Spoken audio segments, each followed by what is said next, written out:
Good morning. Good morning. I'm Gary Gray.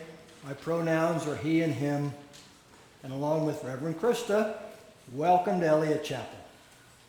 Joining us today is Elizabeth Hankinson for Sunday morning pastoral care, if you have something waiting on your mind. Elizabeth, are you here? It's going to be Madeline. Hello, Madeline. Thank you. If you have young children staying with you in the service today, and they start getting restless, children will do that, you can take them into Adams Hall, our fellowship hall, where they can move around as much as they want, and if you need directions on how to get there, the greeters in the foyer will help with that. Special welcome to our guests. Thank you for coming. We're glad you're with us today. Our welcome person is Yvonne Sorbel. Yvonne's back in the foyer. And if you're a visitor and you need something or have a question, Yvonne can help you out. If you're visiting us today, thank you very much for being here. We're glad to have you. There are guest forms at both entrances to the sanctuary and at the QR code both on the screen and in your order of service. Please fill one out if you're visiting so that we can stay in touch with you. Please join us for coffee hour right after the service. Come forward out this door to the right and around the left into Adams Hall. Coffee's at the far end of the hall. If you're new or newish, please take a blue cup so that we can be sure to welcome you. And if you're a member or a friend, be sure to look for those people with blue cups and welcome them. Thank you for coming today. Our online coffee hour is at 1:30. And now I invite you, if you wish, to join in our welcome today by responding, "You're welcome here," to each of my statements.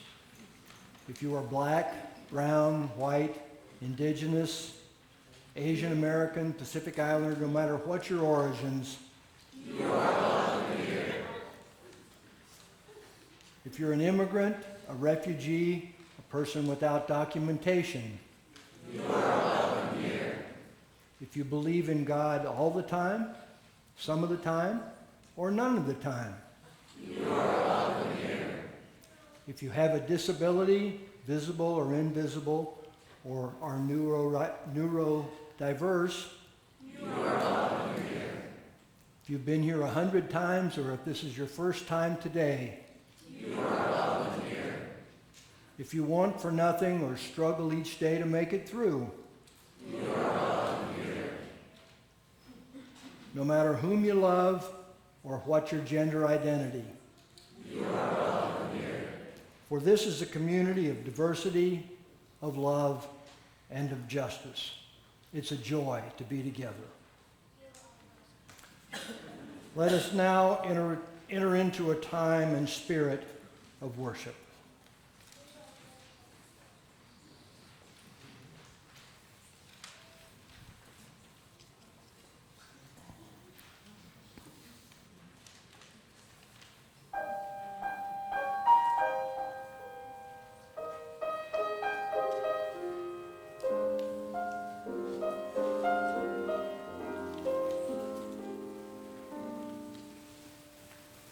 Do you remember Don Quixote? Or the Bulpington of Bluff?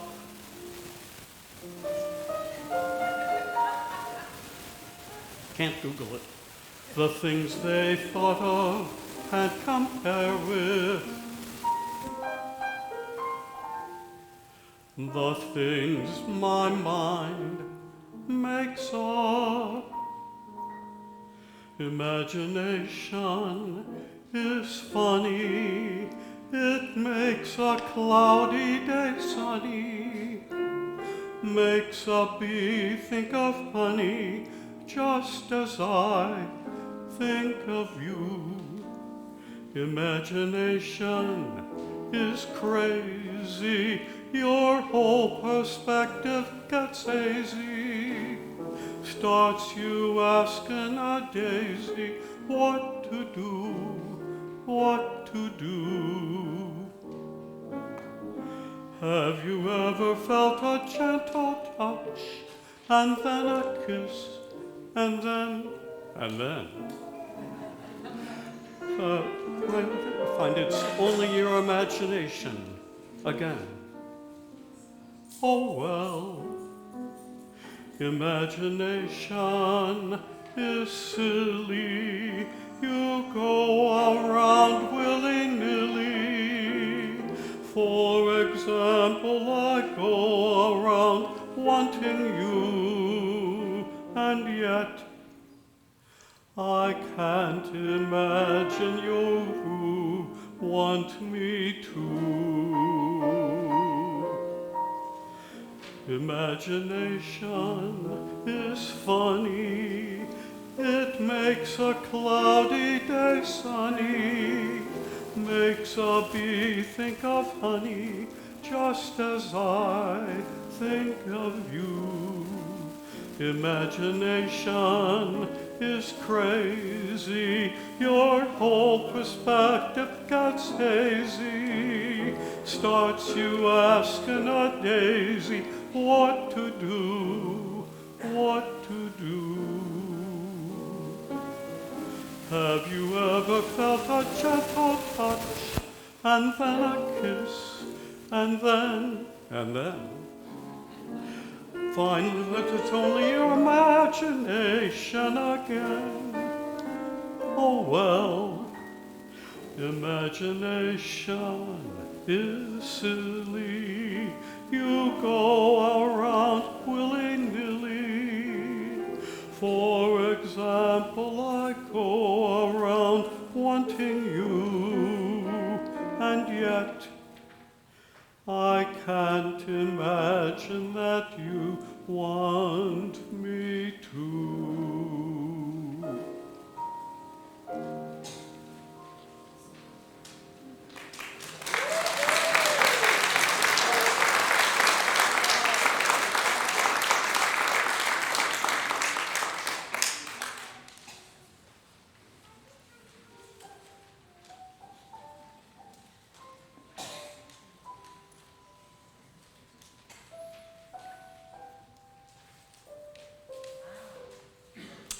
The flaming chalice is a symbol of Unitarian Universalism.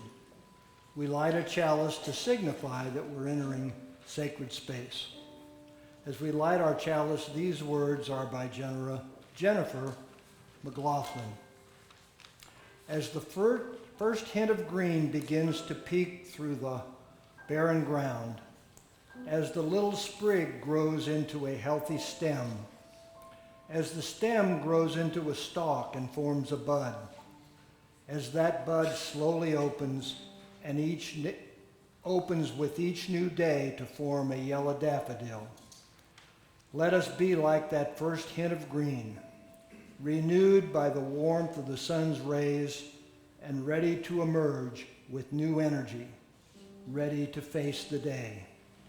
We light this chalice to bring a glimmer of that warmth into our space. Please rise in body and spirit for our opening hymn and remain standing for the congregational covenant.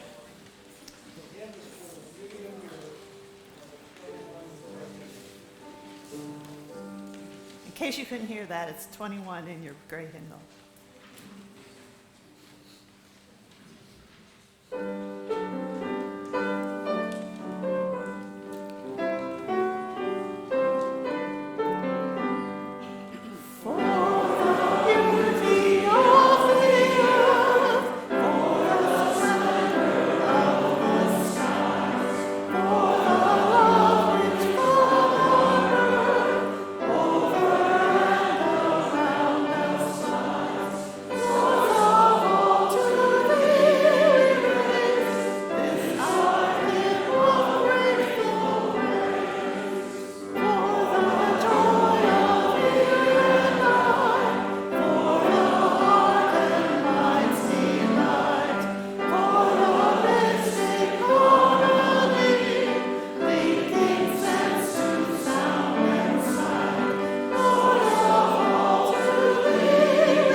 Unitarian Universalism, covenants are the sacred promises we make to one another on how we want to be together.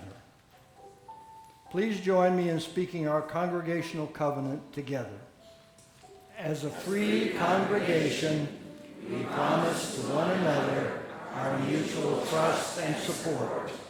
To create a loving community, we promise to be kinder to one another than we have to be, to listen fully to each other with an open mind and heart, to speak responsibly and respectfully, and to find ways to improve our church for all members and friends. Please be seated.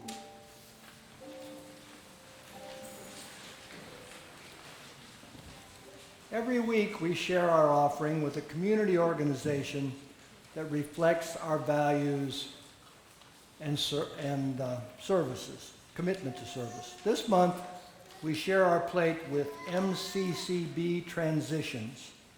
MCCB Transitions is a nonprofit organization dedicated to providing residential services and support to individuals with developmental disabilities or mental health issues, ensuring that they live fulfilling lives within their communities. They offer various programs, including group homes, independent living, and personalized support services to promote independence, dignity, and community integration. As we prepare to give, we welcome the children to the sanctuary. Together, young and old, we practice generosity, knowing our gifts create ripples of love and care in our community. Let us give joyfully. You're welcome to donate through the plate as it is passed, or through the QR code on the screen and in your order of service. Or you can text Eliot and shared plate plus the amount you wish to give to 73256. A link in the reply text will take you to our secure giving platform where you can complete your transactions. Let us be a generous people.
Please join me in dedicating our offering.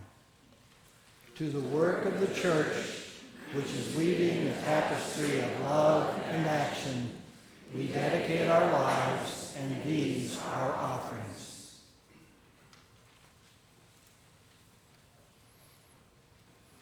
Good morning. Good morning. I'd like to invite the children and the young at heart to come forward for our time for all ages. Over here, because there's more room, I think, here.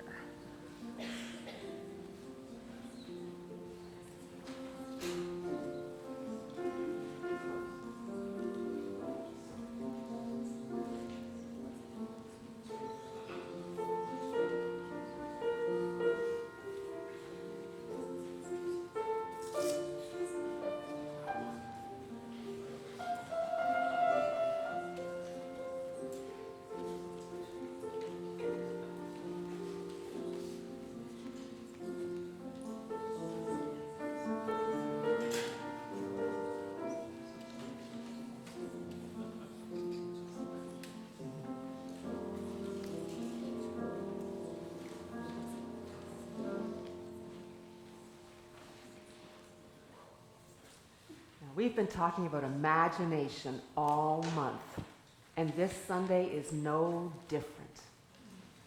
So I'm going to invite you to imagine that you are in the car with your family and you're going on a road trip, which is when you get in your car and you drive for a very, very, very long time till you're so bored you're almost going out of your mind, and then you get somewhere and you hope you have a lot of fun. Now, because it's a long drive, your parents or caregivers bring things in the car for you to keep yourselves not from being so bored. What kind of things do you bring in your car when you drive for long trips?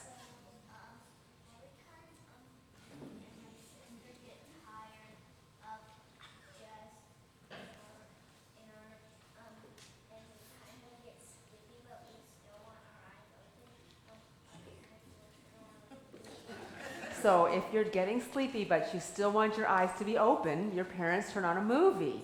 Yeah. You bring your iPad. What about you? Listen to audiobooks. You have books, you have toys, you might have games. Have you ever thought of just watching the ditch? Yeah, just looking out the window and watching the ditch on the side of the road. Put down the iPad, put down the iPhone, stop watching the movie and watch the ditch. Because there's so many cool things when you watch the ditch. You might see hawks sitting on fences. You might see rabbits or deer or turtles. You might even see a snake or a mouse with a snake, which means there won't be a mouse for very long.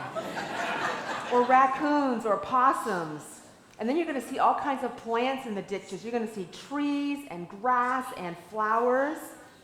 And in the spring, have a seat. Thank you. And in the spring, you're going to see all kinds of flowers. Like you're going to see dandelions. They're the first ones that are out. You're going to see wood sorrel that looks kind of like clover leaves with tiny yellow flowers.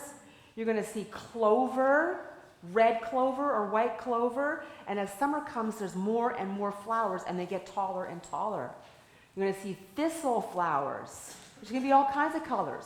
Purple, pink, yellow. Queen Anne's lace, not supposed to be here, but still really beautiful. Milkweed of all kinds with pink, purple, and orange flowers. Jerusalem artichoke, coreopsis, coneflowers, cornflowers, and then in the fall, all the asters and the goldenrod. Ditches are amazing. Now, we often think of flowers as delicate, but those ditch flowers are not. They are tough, and they're stubborn, and they're strong. They will grow during a drought. It hasn't rained for weeks. They're still green. They grow when it's chilly. They grow when it's super hot. They grow when there's so much water and they're covered for days, and the water recedes. It looks like a big, mucky, gross, muddy heap, but come back in 2 days and boop, boop, boop, boop, standing straight up. It's pretty hard to take down a ditch flower. Today I'm going to tell you a story about when ditch flowers saved a community. Some of you may know the story. We tell it every year at Flower Communion because it shows us an important part of our story as Unitarian Universalists and who we are as a people of faith. So this story is about a man and a woman, Norbert and Maya Capek from Prague, Czechoslovakia, which is 5,048 miles from St. Louis as the crow flies.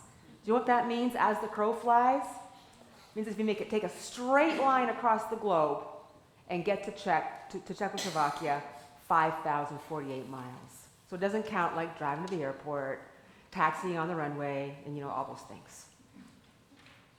So anyways, imagine now that it's more than 100 years ago. We weren't even a thought yet. Now Norbert was kind of like a ditch flower. Nothing stopped him.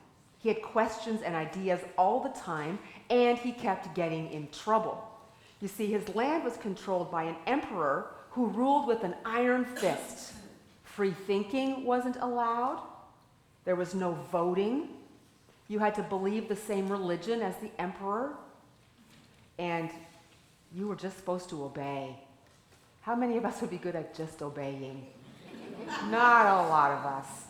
And most people aren't, but that's what they had to do, and it was really, really hard, and it made them feel really bad, and it hurt them, and they just wanted to be free.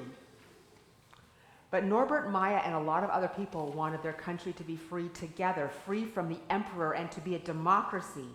Now, Norbert was also a minister, and ministers, they just can't keep their mouths shut. And that's why he kept getting in trouble. Soon it got so bad that anyone who supported independence and democracy and free thinking was on a blacklist, and they could be arrested and killed. So Norbert and his wife and their kids left for the United States, hoping to go home someday. And they went to New York City. And that's where Norbert discovered Unitarianism.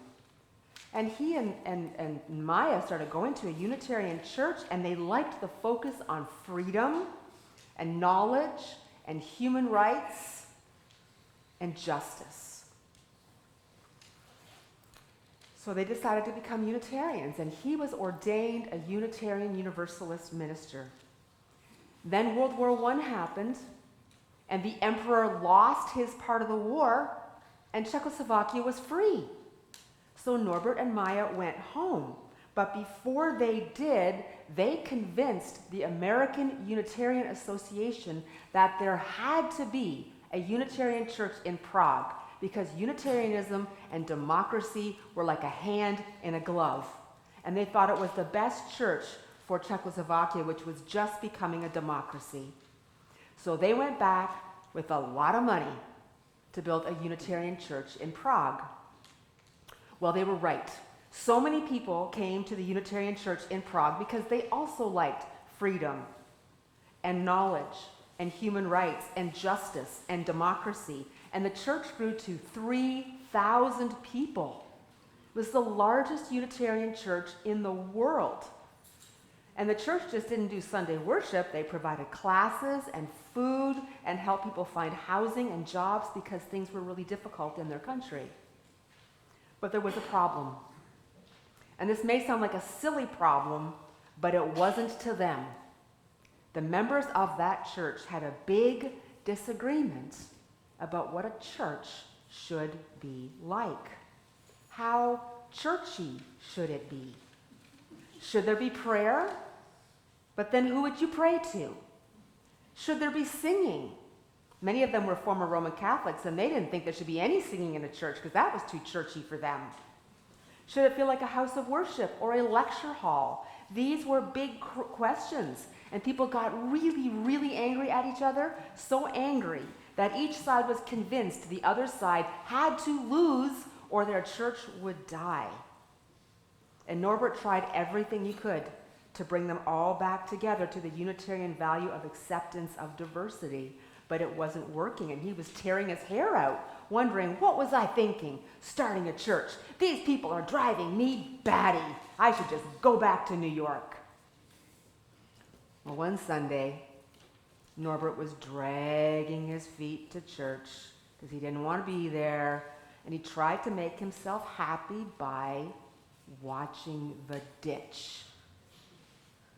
And he saw birds, he saw insects, he saw grass, he saw trees and bushes, and he saw flowers, all those tough, strong, beautiful flowers, and he thought to himself, my people are as tough and strong, as beautiful as those flowers, but they've forgotten.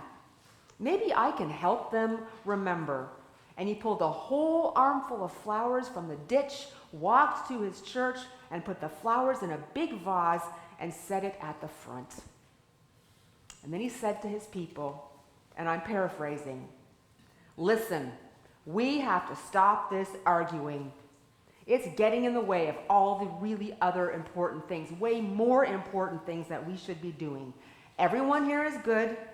Everyone belongs here. We are all as beautiful as these flowers, and we're as strong as them, and we have too much important work to do to argue about this. We're feeding people. We're helping them learn to read and write and learn skills so they can work. So let's focus on the people. Every one of those flowers represents one of you, a good, kind human being who has something unique and special to give. So I'm asking you to come forward and take one of these flowers, knowing that it symbolizes someone in this church. And when you take your flower, reflect on this. We are responsible for each other. We are supposed to take care of each other and make each other stronger for living because we are needed and we are wanted. Everyone took a flower and went home. And from that day, they might disagree with each other, but they found better ways, healthy ways, loving ways of being a community. And that, my friends, is how ditch flowers saved a whole community and a church that still exists today. Every year, Unitarian Universalists from around the world celebrate flower communion to remember Norbert and Maya and to commit ourselves, again, to freedom and knowledge, human rights and justice, and most importantly, to each other, because it takes all of us to shine our light brightly. And that's the end of the story. And you can go back to your seats because we're going to start our flower communion.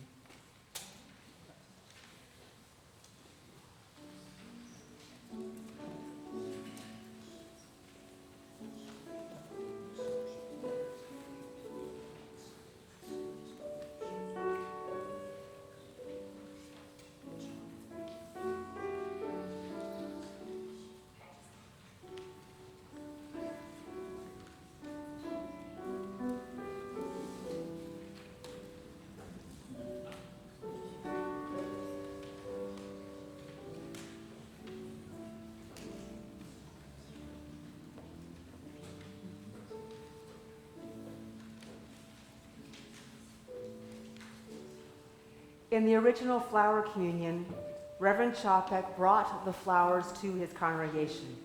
But this tradition has evolved, and now we bring our own flowers and gather them together. The flowers represent each of us. The vases that receive them are this beloved community and the larger community of humanity. Each of us should have a flower in hand. If you don't, and would like to participate, please raise your hand so that one can be given to you. And if those of you who have extra flowers can hand one to someone who does not have a flower.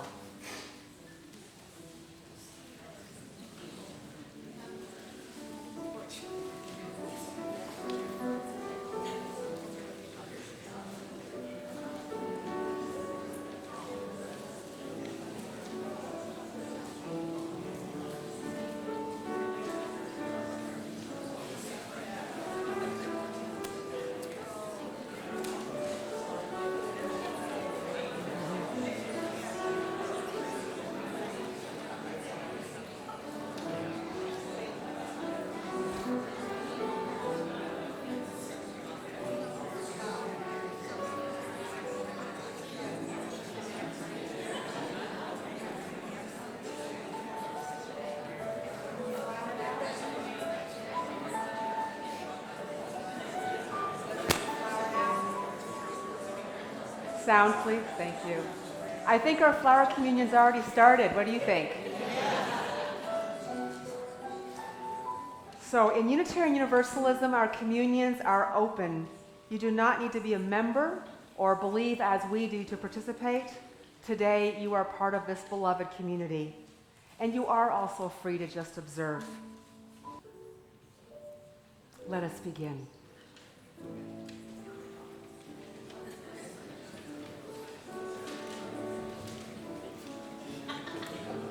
This way.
Please join me in blessing these flowers with the very words Reverend Norbert Capek used at the very first flower communion.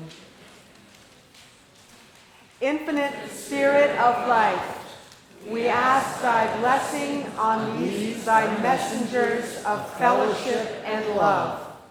May they remind us that amidst the peace of knowledge and gifts, to be one in desire and affection and devotion to good and to beauty. May they also remind us of the value of doing and sharing with one another. May we cherish friendship as a most precious gift. May we be strengthened by the knowledge that one Spirit, the Spirit of love, unites us. And may we endeavor together for a more joyful life for all. Thank you.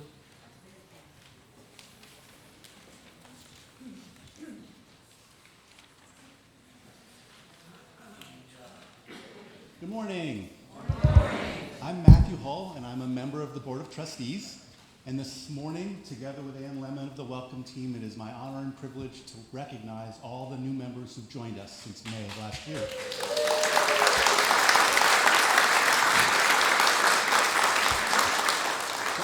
As I call your names, please join us here in the front and bring your order of service if you would. You will also all be receiving a copy of a book, Love at the Center, by the president of the Unitarian Universalist Association, the Reverend Sophia Betancourt. So again, as I call your names, please join us at the front and bring your order of service, because you'll be reading something. Lily Shoto-Schur, Bella Frank, Moses Gaither-Ganem, Deborah Height, Nick Jaworski and Ashley Jaworski, Caitlin Koenig, Andrew Leighton Koenig, Cheryl Locos, Lynn Malley, Julianne Rodriguez, Samantha Rossi, Marilyn Shepard and Scott Shepard, Heather Tisdale.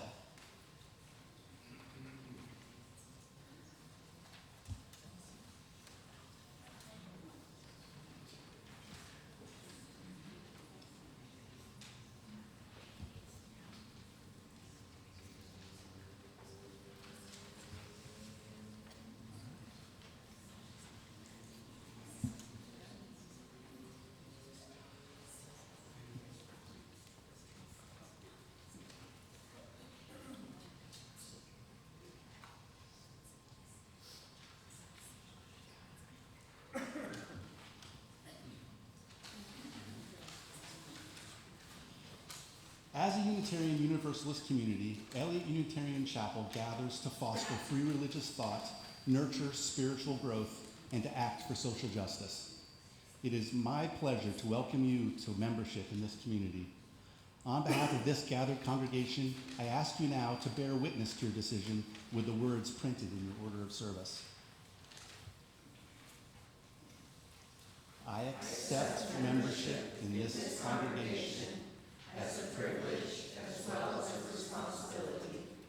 I affirm that I come here as a whole person with weakness as well as strength, hopes as well as needs. I commit myself to the support of this community as together we learn both to receive and to give.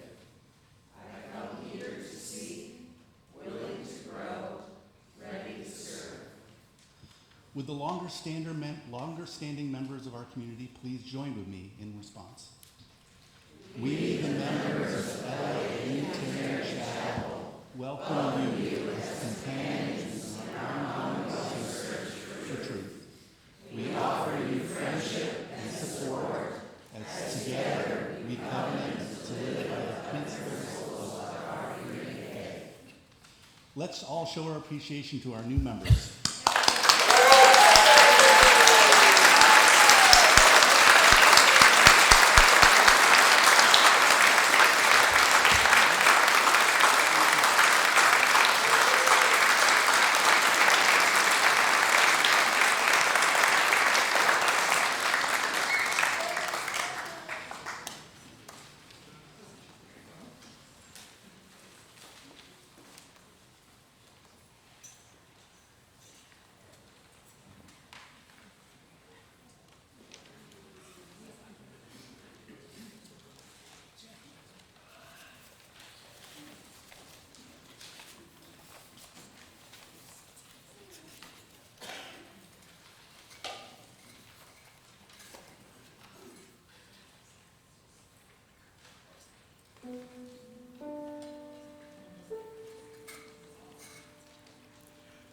Come with me, and you'll be in a world of pure imagination. Reach out, touch what was once just in your imagination. Don't be shy, it's all right if you feel a little trepidation. Sometimes these things don't need explanation. If you want to view paradise, simply look at them and view it. Somebody to hold on to, it's all we really need, nothing to it.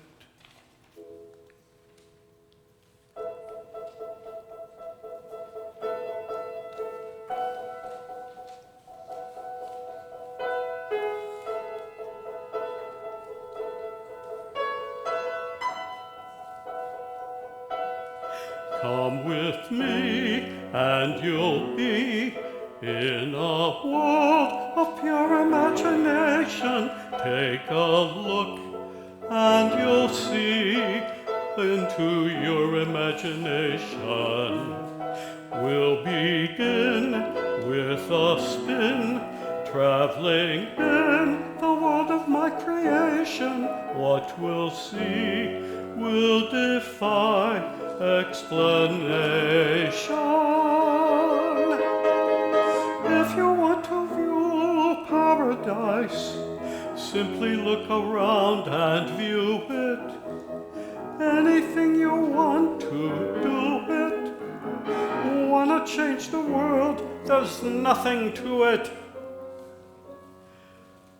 There is no life I know to compare with pure imagination. Living there, you'll be free if you truly want to be.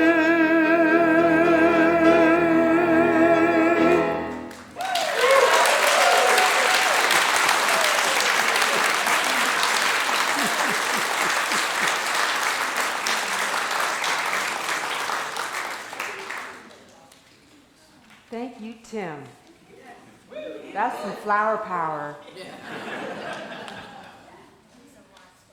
He is a rock star. So this month, we have been inviting ourselves to recover our imaginations, to delight in them, to find comfort in them, to find energy, hope, and purpose in them, and then to do something to bring our imaginations to bear upon reality. But I don't think I'm the only one who had a difficult time this week holding on to my imagination. This congregation was deeply engaged in passing the Healthy Families Act, which raised the minimum wage and established paid sick leave for almost all workers. And we also went above and beyond to support the passage of Amendment 3, which added reproductive freedom as a basic right in our Constitution. And we supported these ballot initiatives because of the sacred value that we place on bodily autonomy and dignity for all. Oops, excuse me. We tell you all to turn off your phones. Anyways, yeah, we supported these ballot initiatives because for us, bodily autonomy is truly a sacred value. Our bodies are our temples, and they are ours. And we also place a tremendous value on dignity for all. And sick pay and having a minimum wage that's maybe a little more livable than what it is right now, that's about dignity for all people. And all of this is grounded in love, which is the center of our faith. Now, we have imagined what life would be like with these protections in place.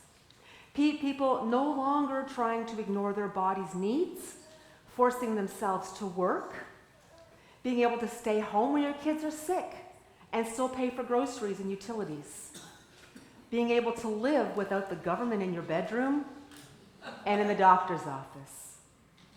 But this week, the Missouri Senate removed the sick pay provision, rolled back the minimum wage protections, and voted to place before Missourians a proposed amendment to reinstate the ban.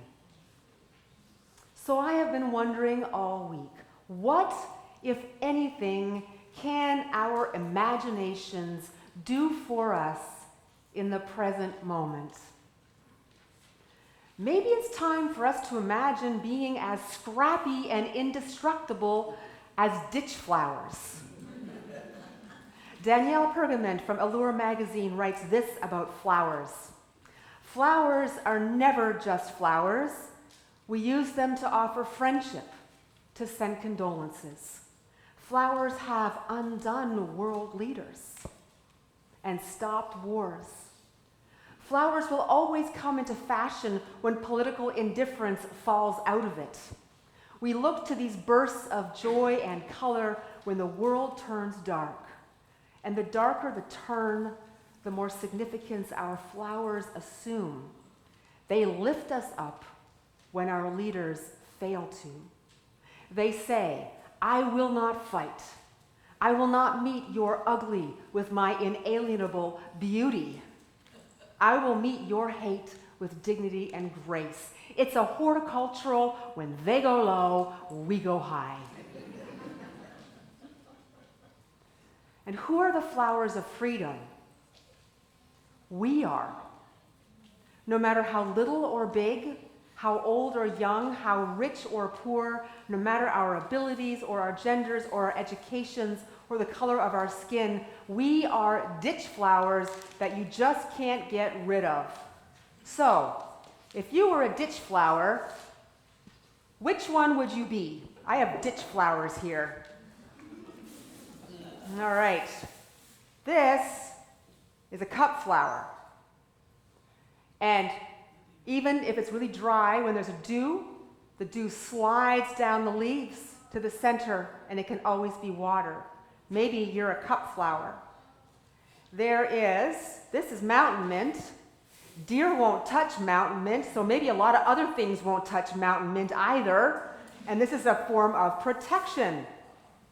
Then this is an aster. Oh, love the asters. Sorry for the water on the carpet. These asters, if you cut them short, it doesn't matter how short you cut them, they keep growing back and they will be brilliant, brilliant in the fall. Maybe you're one of those.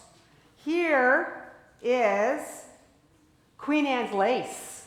You can't see it's also a non-native, but it's so gorgeous. If you pull it, the roots are so deeply tapped, you cannot hardly pull the roots out without a special tool. So we need to be rooted. No matter what is pulled, we will always, always grow back. This is a willow sunflower. It grows to be 10 feet tall. And the the flower always points to the sun. So this can orient you, keep you focused on the light. We need to be focused on the light. And then there is the lowly clover. Everyone eats the clover. So maybe you're the one that feeds everyone else. Here's a cutleaf coneflower. It's a little faded now. Oh no, this is bee balm. This is bee balm. It smells like lemon. So if you know if your enemy doesn't like lemon, smother yourself in bee balm. You'll be just fine. Then there's, this is coral leaf honeysuckle. It's not invasive, it's native. Hummingbirds need this because it's one of the first flowers to bloom. So why don't you be the first flower that blooms so that the ones behind you are nurtured? Milkweed. Milkweed, the sap that feeds so many different creatures. If you snip the top, it gets 2 blooms.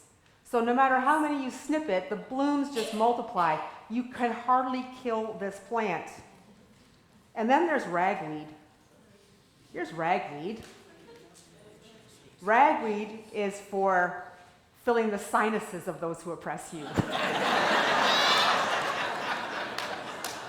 Right? And finally there's a rose, because those thorns, man, don't trim them off.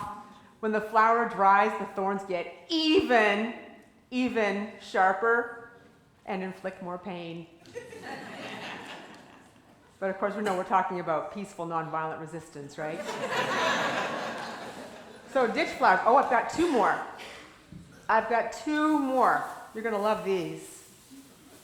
One is a dandelion. Right? The dandelion, man, you can't kill these suckers, man. They just stick around. And they're also very important because they're the first flower that blooms in the spring, and the bugs are hungry, and the birds are hungry, everyone's hungry, and the bees are hungry. And then finally, poison ivy. Which is why it's in a bag. Poison, what could a freedom flower do with poison ivy? Anyways, thank you for humoring me.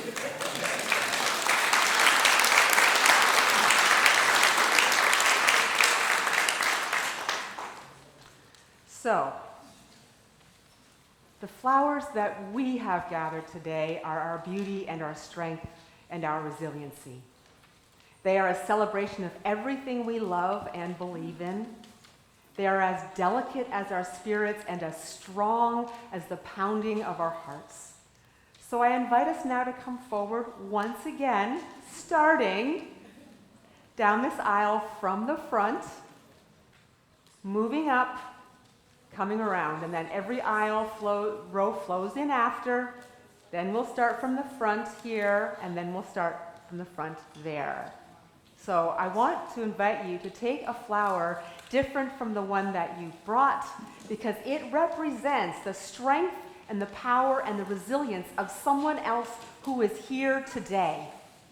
And imagine that they are offering you their strength and resilience and power, so that together as a community we may always be a force of love and a garden that never stops blooming. Let us begin.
I invite you to join me in blessing these flowers with these unforgettable words by Thomas Chow. I'll read a line and I invite you to respond with, "Remember that," as you're willing. We have a dream which shall never die. Remember that. No matter how fierce the storm, freedom will still bloom. Remember that. We have a dream which shall never die. Remember that. It comes from our hearts. Remember that. Amen, blessed be, and may it be so. Now I invite you to rise in body or spirit for our closing song, The Garden Song by John Denver.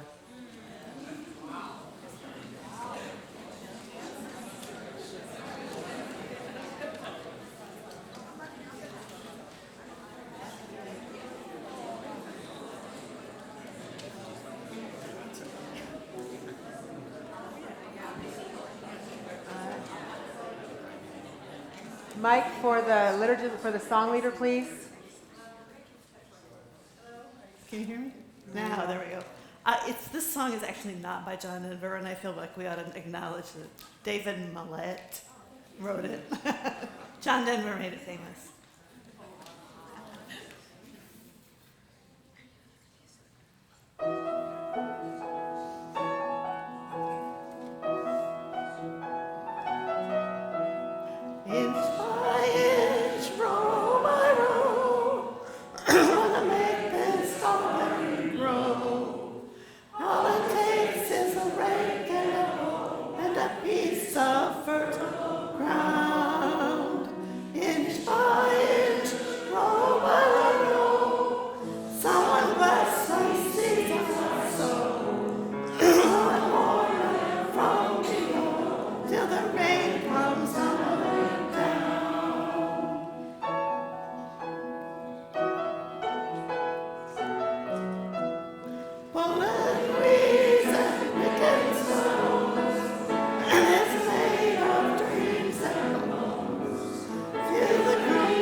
Please join me as we extinguish our chalice flame and share our benediction.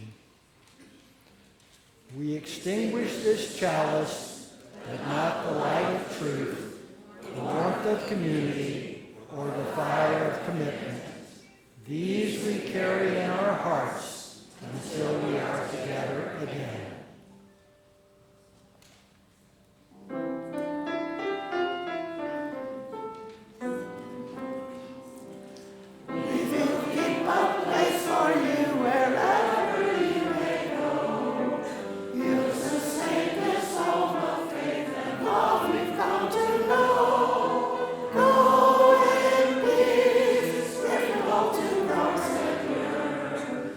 We will keep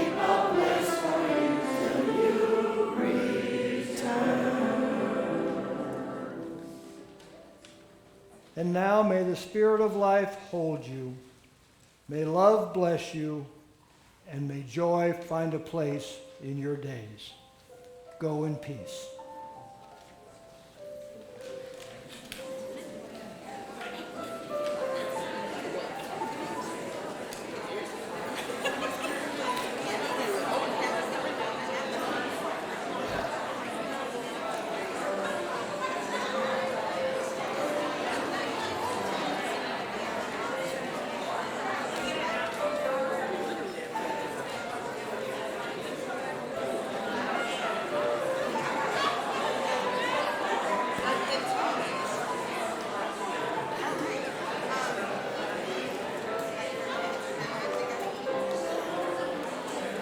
Oh my.